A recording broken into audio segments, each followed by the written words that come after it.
কেমন আছো? আশা করছি ভালো আছো। আমিও খুব ভালো আছি।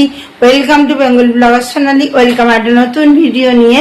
আজ সকালবেলা বাজারে যে গেছিলাম সেই ভিডিও তোমাদেরকে আর বানানো হয়নি। আর এখানে দেখো কোথানি জায়গাটা জুড়ে জট্ঠসা হয়েছে। আর কি কি মাছ এনেছি সেটাও তোমাদেরকে দেখানো হয়নি। আনফোল্ডা বর্মা সেট নিয়ে গেছিল, সে না দেখানো হয়নি। তো চলো তোমাদের কি কি মাছ এনেছি, সবজি এনেছি সব দেখাই।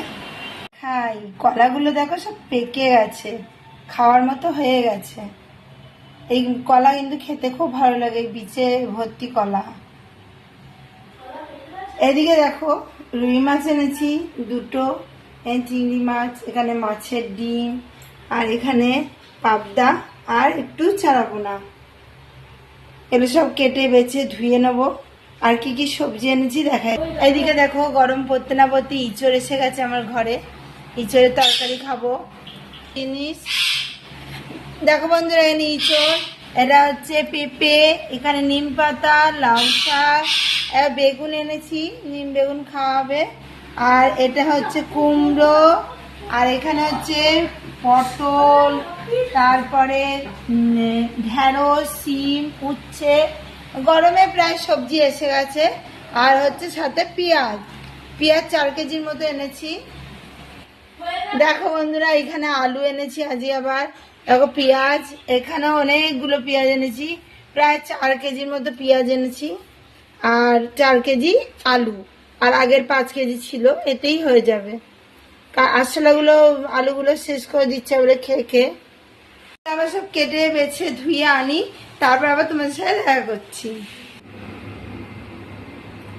দেখো বন্ধুরা, মাছ কেটে ধুয়ে বেছে নিয়ে চলে এসেছি। আর সব কটার গায়ে কিন্তু আমি হলুদ মাখিয়ে দিয়েছি, হলুদ আর নুন সব কিছু মাখিয়ে দেওয়ার পর নিয়ে চলে এসেছি। এবার মাখবো, মেখে কড়াইতে দেবো। কড়াই তেলও আমার গরম হয়ে গেছে, দেখতেই পাচ্ছ ধোয়া উঠছে। এবার আমি একে একে মাছগুলো ছেড়ে দেবো। বন্ধুরা, সব মাছ আমার ভাজা হয়ে গেছে। আর এখানে ঝুল চাপানোর জন্য আমি রেডিও করে নিয়েছি। এখানে সিম, সজনে ডাঁটা আর আলু এই দিয়ে মাছের ঝোল করবো। তা কড়াইতে তেল দিয়ে দিয়েছি, তেলও গরম হয়ে গেছে। তেলের মধ্যে দিয়ে দেবো গোটা। দেখো বন্ধুরা, সবজিগুলো কড়াইতে দিয়ে দিয়েছি, দিয়ে ভালো করে ভাজা ভাজা করে নিচ্ছি। ভাজা ভাজা প্রায় হয়ে এসছে। আর এখানে এখন মশলা রেডি করে নিয়েছি, যা যা মশলা দিই, নুন, হলুদ, জিরে গুঁড়ো, ধনে গুঁড়ো, লঙ্কার গুঁড়ো সব কিছু দিয়ে নিয়েছি আমি। এবার জলে গুলে নেব। দেখো বন্ধুরা, মশলা দিয়ে দিয়েছি আমি মাছের ঝোলে। ভালো করে কষিয়ে নিতে হবে নেড়ে চেড়ে, বেশ 2 থেকে 3 মিনিট ধরে। আর কালারটা দেখো কত সুন্দর এসছে।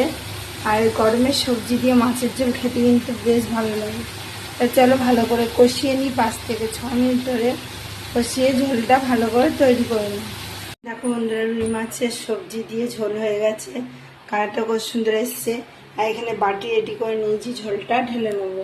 কিন্তু ভিডিও আমি এখানেই রাখছি। আমার ভিডিও যদি ভালো লেগে থাকে অবশ্যই চ্যানেলটা সাবস্ক্রাইব করবে, লাইক, কমেন্ট, শেয়ার করতে ভুলো না। কাল আবার নতুন ভিডিও নিয়ে ঘুরছি গিয়ে আসি। সুস্থ থেকো, ভালো থেকো, সবাইকে ভালো থেকো, বাই।